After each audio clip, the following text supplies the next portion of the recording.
This is Solve It for Kids.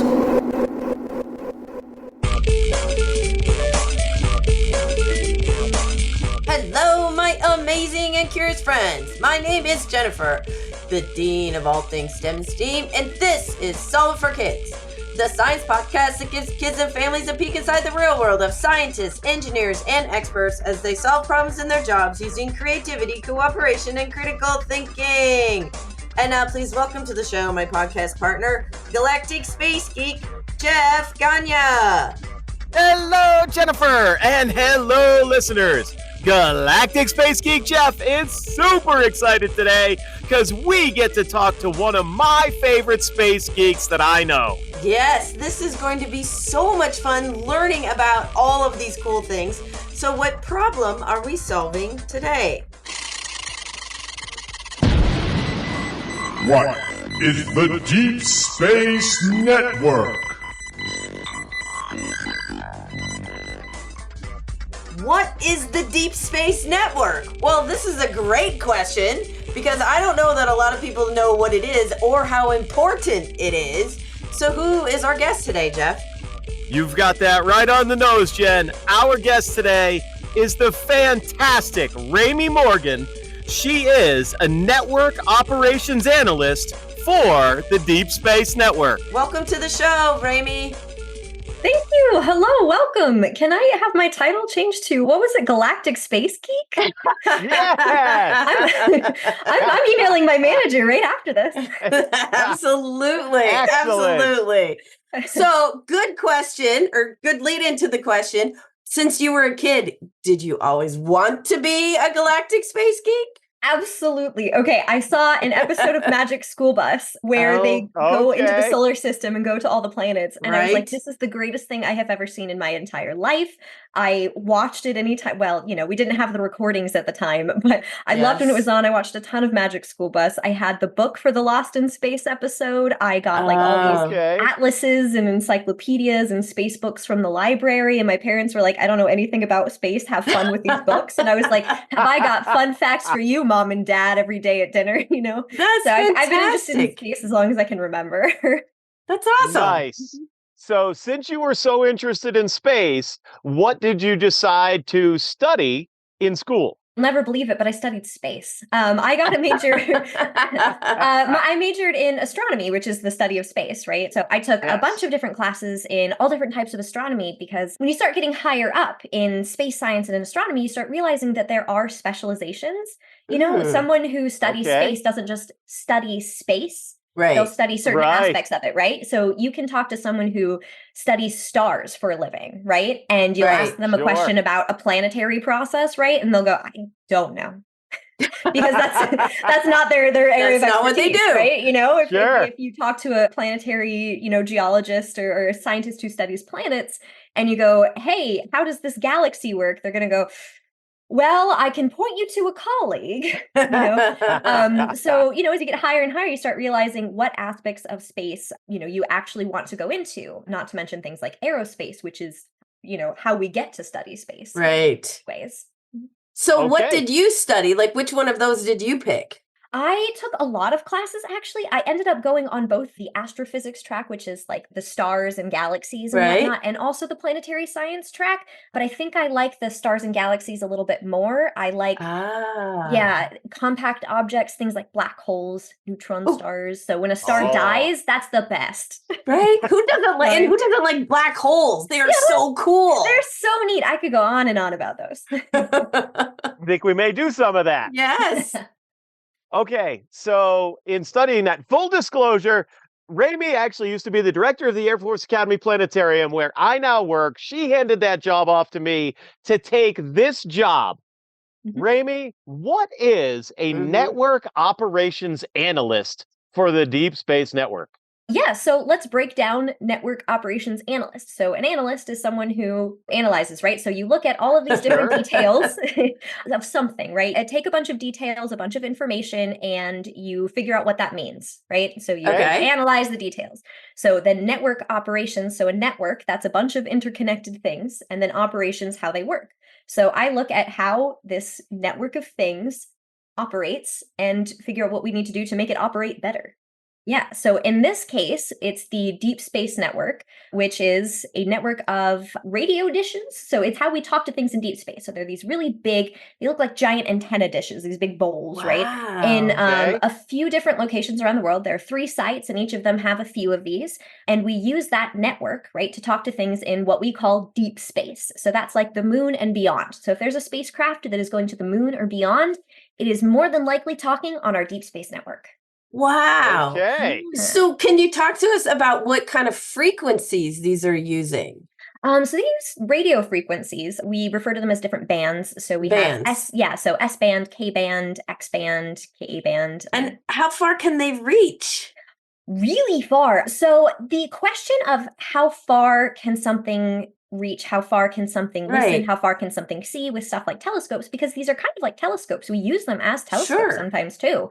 It's not necessarily how far, it's how faint, right? So if you have something that's putting off a lot of energy, then you can see it much further away. If you have something that's putting off just a little bit of energy, then you can't see it as far away, right? So think about someone in another room whispering to you, right? You can't hear it as well. And then someone whispering to you from 2 feet away, you can hear that. But if the person back there was yelling, you could hear that, right? So it's not how far can you hear, it's how loud or how quiet you can hear. It's the same thing with these Deep Space Network, with telescopes, with your eyes. That's a great explanation. It really is. Yeah. That leads me to a question I've never even thought to ask before. So the farther out a spacecraft goes, does its signal need to get louder for the DSN to hear it? Yeah, so there are a couple of things that you can do to kind of combat that. So with something like Voyager, right? Voyager's really, really far away. It's the furthest away spacecraft right now, right? So anything that it's sending back to us is really, really faint. You know, it's like, hey, I'm here. And so right, it was built a long time ago, and they didn't expect it to still be talking when it was way out there, right? It's really difficult to listen to it. So what we do is we use our bigger antennas. So we have 2 different sizes. We have ones that are 70 meters, ones that are 34 meters. So we'll use those 70 meters. Or we can also do an array, which is using multiple of them. So you can have a few different of the antennas are listening to the same thing, and you can pretend like you have an even bigger antenna by using multiple of them. So with that way, you can have something still sending a faint signal, but you have bigger ears. That makes sense. Okay. So maybe this is a dumb question, but never. What I'm wondering is, does it have to be pointed in the right direction to hear it? It does, actually, which leads to an interesting thing. I mentioned that it's in 3 locations. There are 3 locations around the world, right? So there's one in Southern California, there's one outside of Madrid, Spain, and one outside of Canberra, Australia. And the reason we have these 3 different locations is so that every direction is covered, because the Earth spins around, right? So when you're looking at something super far away, sometimes you're not on the right side of the Earth. But luckily, we have Deep Space Network on all points of the Earth. So you always have it covered. So the antennas also move. So they move around, they look up, they look down, they twist around. You actually do have to think about that too, because there's cables inside, right? So all this big wiring is in there. You can't just twist it all the way. Sometimes it'll twist and then have to come all the way back around to keep talking to a spacecraft. Oh, so the wires don't get messed up. So it doesn't get all messed up. Yeah, so they move around. It's really cool if you can see them moving too, because it's so large, you don't think it's something that should move, and then it just does. Wow. That sounds cool. Yeah, it really sounds cool to see. And it means also to share. Yeah, definitely do. It's so cool. It does also mean that you have to keep really careful track of where your spacecraft is. So part of my job, or my main job, is to work with different projects. So different spacecraft that are out there, I work with them to make sure that their spacecraft can talk to us and that we can talk to their spacecraft. So one thing we have to be, keep in mind is, where's their spacecraft going to be, right? So these projects, they send us all this stuff, and they're like, hey, the spacecraft is moving in this direction at this speed and is coming close to this planet, and here's how it's going to move. We put it in our system to make sure that dish, the antenna, is going to actually be looking at it. Okay, so that leads me to another question with the 3 different locations. Obviously, these missions are ongoing. It's not like they start and stop out there. So does a signal ever go from one station, get passed off to a next station? Yeah, we have passes sometimes where you have the one antenna, so you might have it In Madrid, you've got one of them looking there, but then it goes that the spacecraft is below the horizon, so below what you can see in the sky, right? Okay. So the antenna can't look any closer at it. So what happens is there'll be a pass-off, maybe over at Goldstone. There's another one who'll be waiting and ready to pick up the signal as it comes along. Wow. Okay. Yeah. So how many spacecraft can you track at once? Because they're kind of all over the place, right? Yeah, they're not all going in the same direction. It's a big question. There's lots of spacecraft yeah. out there, right? So you only have so many antennas. So it means that all the projects are trying to get the same time, right? So one project is like, we need to be talking for 6 hours. Another project that's on another completely different side of space is like, we need to be talking for these hours too. So you have people who try to figure that out. How many spacecraft can you track at once? So do they have to take turns? Is that what they're doing? Yes. They have to take turns, right? So you can't talk to them all at once. There are times, though, that you can talk to a few of them at the same time. We call that multiple spacecraft per antenna. And that's if they're in the same location. So I'd love for viewers at home and listeners to think for a second, why might a bunch of spacecraft be in the same spot? Jeff, what do you think? What do you think? Because they're looking all at the same thing, or they're passing each other. That's the only thing I can think. If there are several orbiters around the same world. Yeah. So exactly. A lot of times we do this with Mars because Mars. That Mars, right? So if you have a bunch of different things around Mars, we'll talk to like 3 of them at the same time. Okay. So you've got the Mars Perseverance rover. You've got the Mars Reconnaissance Orbiter going around. So if your large dish is pointed at Mars, it can get those signals. Okay. Yeah, so it can get all the signals and decode them. So when that happens, does each spacecraft, whether it be the Perseverance rover and the MRO, are they sending on a different wavelength so that they can be separated?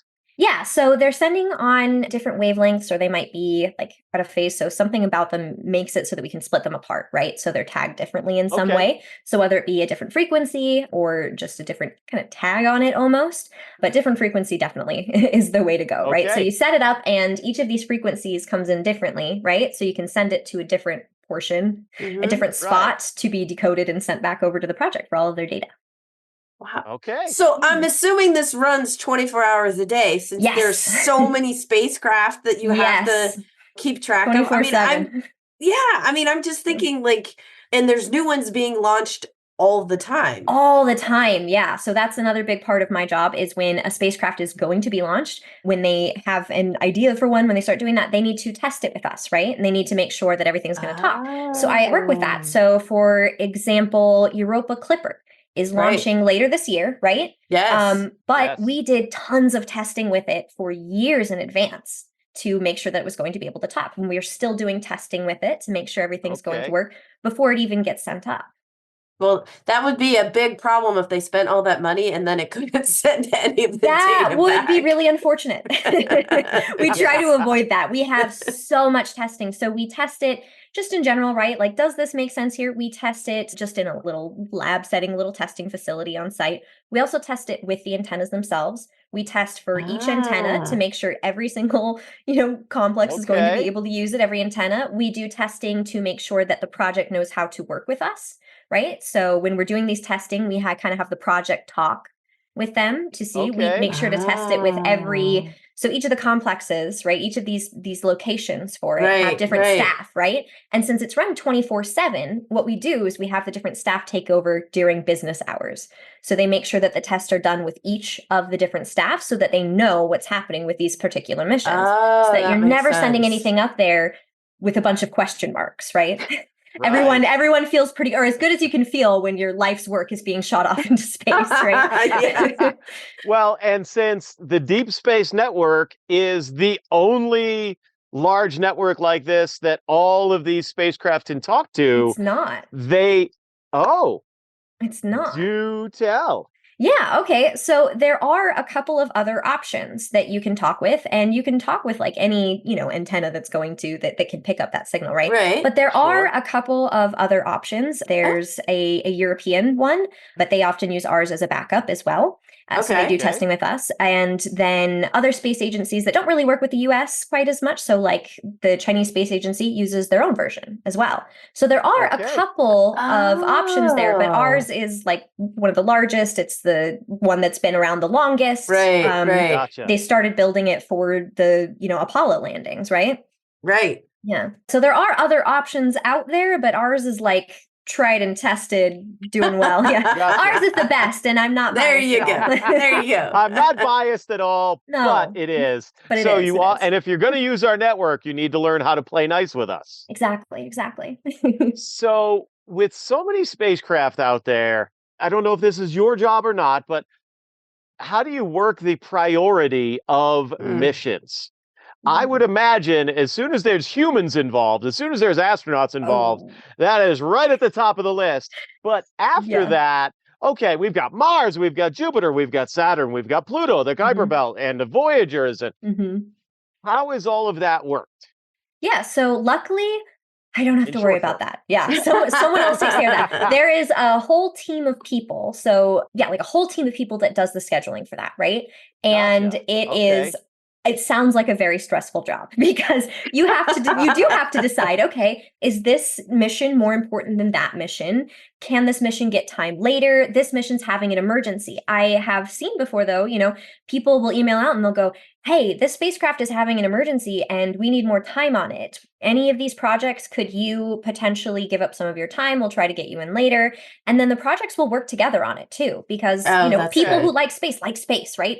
Even if it's not their mission, they're looking and they're like, well, I like the spacecraft too. We can go ahead and give a few hours. By all means, go for it. So it's in flux and they work on it. They figure it out. They try to have it pinned down a few months in advance, but things happen last minute, things change, priorities can shift sometimes. Like you said, though, when astronauts are involved, so when things like the Artemis missions are coming up, right?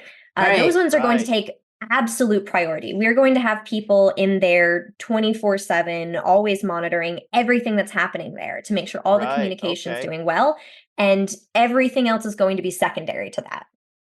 Yeah. Well, I mean, that makes total sense. So I'm curious, is the James Webb using the Deep Space Network too? It is. I'm actually on that project. Yeah. So, That's fantastic. Webb is using the Deep Space Network. So Webb is about 2 times further from Earth than the moon. Right. So that is considered deep space, right? Which makes deep space quite large, doesn't it? Kind of, yeah. There is also a near space network for things that are like closer to the Earth. But yeah, so Webb is twice as far from us than the moon is, which means that we have it on the Deep Space Network. So we have a bunch of time that is dedicated to talking to Webb. Yeah. Wow. Okay. Yeah. So I know that Webb takes very large images. That's what its purpose is up there to do, which is wonderful, and it makes all of us galactic space geeks happy. Oh yeah. How long does it take for Webb to send back data after it studies something? Yeah, it actually depends on how fast it's sending the data and how fast it's encoding the data, right? So you can send things in. So let's say, how long does it take me to say a sentence? If I talk really slowly, it takes a long time. But if I talk really quickly, it doesn't take long at all. Right. So if you are sending signals over and you're sending them slowly, you might have to wait for hours for anything important, right? And that's what happens with Voyager, right? Voyager's sending things really slowly, but usually Webb, when everything's going well, can send it really, really fast. So we can get those images pretty fast in there. I don't know exactly how fast, but definitely faster. Right. No, but that's really cool. Okay, so I have a question because you said that you're assigned to the James Webb. So are there analysts assigned to different spacecrafts? Or do you just have to know them all? So back in the day, when it was first starting out, when there weren't very many missions that far away, right? They actually had one antenna dedicated to every mission. And they had one lead on the mission in this sort of area, and then one assistant kind of on the mission. So you had like 2 people for that. But as more and more and more and more stuff gets sent out there, right? You end up on multiple missions. So I don't have to know all of the missions, but I am on a number of them, right? Okay. So everybody is multitasking on a bunch of missions, and every time anyone comes in, people are assigned to it. So there are 3 or 4 people to every mission, but every person has lots of missions that they're working on, whether they be lead or backup. Oh, wow. Okay. It sounds like a lot of fun to not just be getting data from just one mission. Exactly. And to be getting data from a whole bunch. Okay, the question I have been dying to ask you. I'm Galactic Space Geek, and I still don't understand this one. When the rest of us normal people out here hear a headline or read a headline that NASA has lost contact with X, let's say Voyager or a rover or whatever, how do you get that contact back? That's part of the job, right? To figure out, I mean, the first question is, why did we lose contact? Did the spacecraft shut down? And so we're not contacting it because it's not sending anything? Is it in the wrong spot? So did we like completely misplace it? So our antenna's not even pointed toward it, maybe? Is there something that happened maybe on our end? Maybe we made a typo and it's not talking to it right? We usually catch those very, very quickly and before they ever launch. That's why we have so much testing, right? But you know, you always want to look for that sort of thing. You start with the basics and work your way up. You kind of hope it's a typo before you hope you lost the spacecraft entirely, right? It could be that something's in the way of it. So for example, OSIRIS-REx, which is now OSIRIS-APEX, for a while was having trouble communicating recently as it was leaving. However, that trouble communicating was known because what it was doing is it was trying to protect itself from the sun. So by moving some of the instruments, it blocked its antenna to us. So we could say we technically lost contact, but we knew where it was. We could get some things. We were just like, okay, we got to wait this out, right?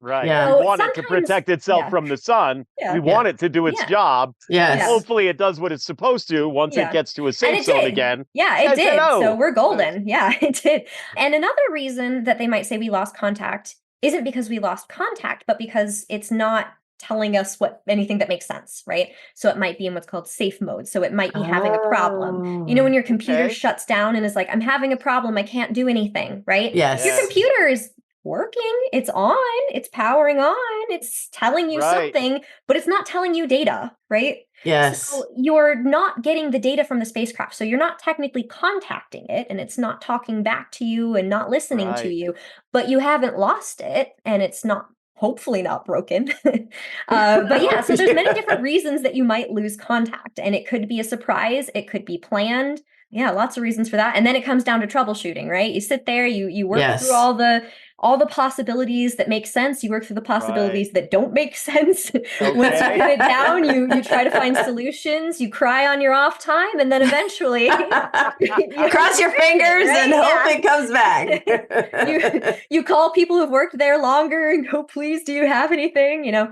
but luckily, because we do so much testing in advance, and we do all these things called like risk analysis, and we think about ways that things might go wrong. Right? There are people whose jobs in many, many different fields are just to think about what could go wrong and then tell everybody what could go wrong so they can figure out plans on that. So we're usually, although, you know, if it's a surprise, we're scrambling a little bit, but we often have a starting point and we have procedures on what to go through. We have precedent. Yeah, no, that's great. Okay, so I'm going to ask probably a very simple question. What is the data you receive? What do you get from these spacecraft? Are you just getting positional data? Are you getting different data. Photos? Like, what are you getting? Yeah, so we have ranging data. That's the positional data, right? Okay. And we get that in one way. So we get like the ranging data. Okay, where is it located? How far away from where we think it's located? Where's it going? How's it moving? We also get something called telemetry data. And that is just any of the science data, right? So it might be sending back pictures. It might be sending back temperatures. It might be sending back any manner of things, right? So they have chemistry. Some of them sends back chemistry, like so like all gases of that data that are around here, and it's sent back, you know, just through light, right? Just through the little ups and downs and curves and what of light. All of the data is encoded there. It's amazing. It is. People far outside my pay grade with much larger imaginations, perhaps even, have come up with just incredible, amazing ways that we can do science like that. It's mind-boggling to me. Yeah, exactly. Right? I mean, it's just mind-boggling. Really yeah. It's amazing what people can do.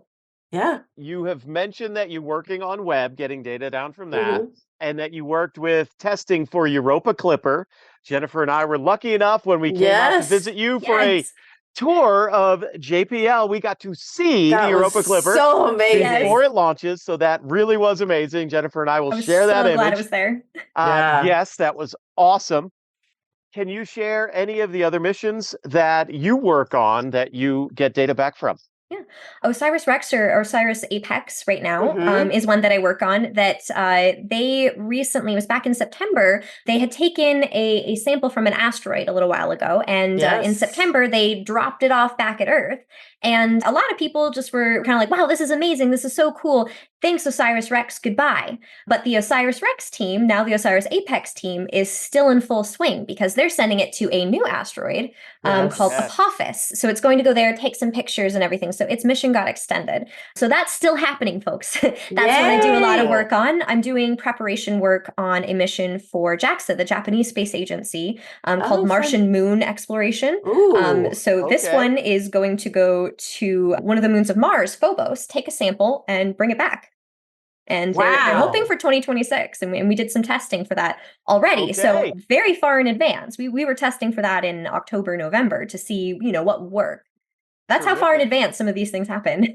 My gosh. Exciting. It really is to work on so many different missions. Yeah. There's so many different things. Do you have a favorite one, or is that like picking amongst your children? I mean, that's so difficult because there are many different things to consider because I have favorite missions. Like, I love what this mission is doing. So scientifically, my favorites. And then there are missions where I go, this one always goes really smoothly and I don't have to do much for it. And I like those. It's nice to have those sprinkled amongst the other ones, right? Everyone likes when things go well, right? But then there are ones where you have a little challenge for them, right? You actually have to like put in some brain power. And I enjoy that, as long as it's not life or death of the spacecraft. I enjoy putting a little challenge in there, It's really difficult to pick which of the missions that I've worked on and done things with or been involved in that would be, my absolute favorite from, without picking a viewpoint. I think it's hard too. I think I would have a hard time with that. There's so many unique and just interesting things that they're studying. Cool. It's so cool. Right? Yeah. Exactly. So I want to ask, I don't know if you will be able to answer. I want to ask what may be a forbidden question right now, but it is based on the day that it is. Right now, headlines are that NASA may or may not ever hear from Voyager again. Will we ever hear from Voyager again? I'm trying to think about how much of this I can say. Don't say more than you can. What I can say is that we are working really, really, really hard on it.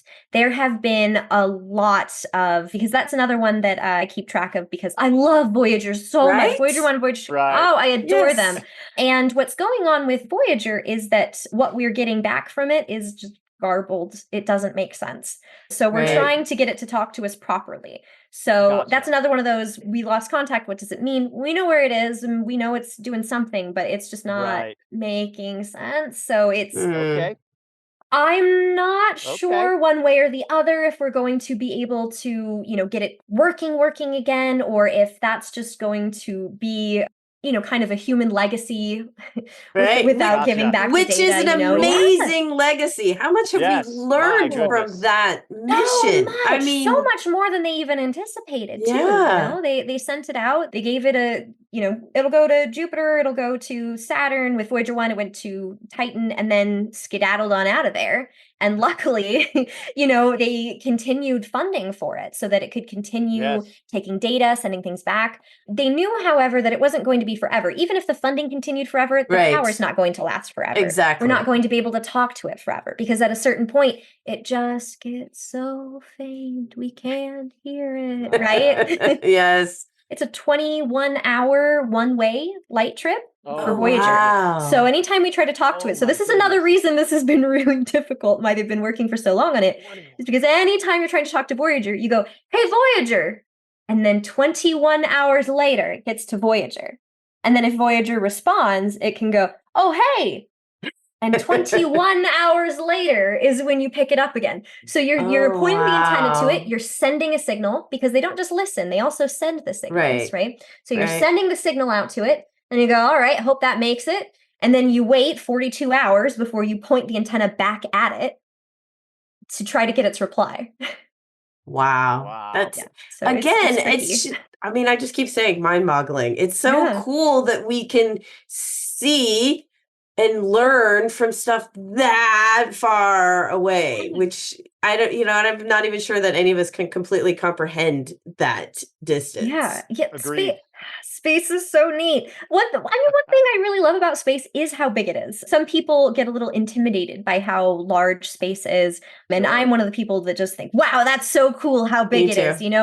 How far away Voyager is already boggles the mind. Sending light to it takes 21 hours, right? Yes. But then you think about how far away other things are, right? The nearest star, 4.5 years for light to get to it. And then that feels really far until you find out about other further stars, galaxies, et cetera, right? Which is really cool. And what's neat about the Deep Space Network is we're not just talking and listening to and looking at things that are the spacecrafts, right? We're not just looking at the things in our solar system. Those things in the solar system are also looking at things far away. Like Webb is looking at galaxies. It's looking at the early universe. It's looking at really far away, incredible things. And that data gets sent back through the Deep Space Network. So there's a little plaque over in the dark room where all the data comes in. It's called the center of the universe. It calls it the center of the universe. Nice. Wow. Because the entire universe comes through there. Oh, I love that. I love that. What a cool place to work. It's really neat. Yeah. Oh my gosh. This has been so much fun, and I've learned so much more about the Deep Space Network than I ever even knew. But we are at that time in our show where we ask our guests to give our listeners a challenge. So what challenge do you have for our listeners, Rémy? Yeah, I have a fun activity that you can do at home. If you're wondering what the Deep Space Network is doing right now, you can find out. Oh. So there is a website called DSN Now, and you can see what the DSN is doing right now. Right this moment, I have the website pulled up. As we're recording this, there is an antenna that is talking to 4 different Mars missions at the same time. Ooh. Oh, wow. Yeah. Reconnaissance Orbiter, Maven, Curiosity, and Odyssey. It's talking to all 4 of them at the same time, and I can just pull that up. So that would be a fun activity to do at home. See what they're talking to. What are the missions? And then if the missions seem cool, look into that. So see what sort of data is being sent over through these big antennas. Wow, I will definitely do that. Now I'm probably going to have that as a little screen on my computer all the time. I'm not going to be doing my work. I'm going to be like, oh, look, it's talking to the web. I get to do that and say that it is my work, though. I want to work on the DSN now with Rémy. Yeah. Exactly. Rémy, you are the best. You're the best. I had so much fun here today with you all. Thank you so much for having me. Thank you so much for being on Solve for Kids. Absolutely. Thank you, Rémy. What a fun conversation. I learned things about the Deep Space Network.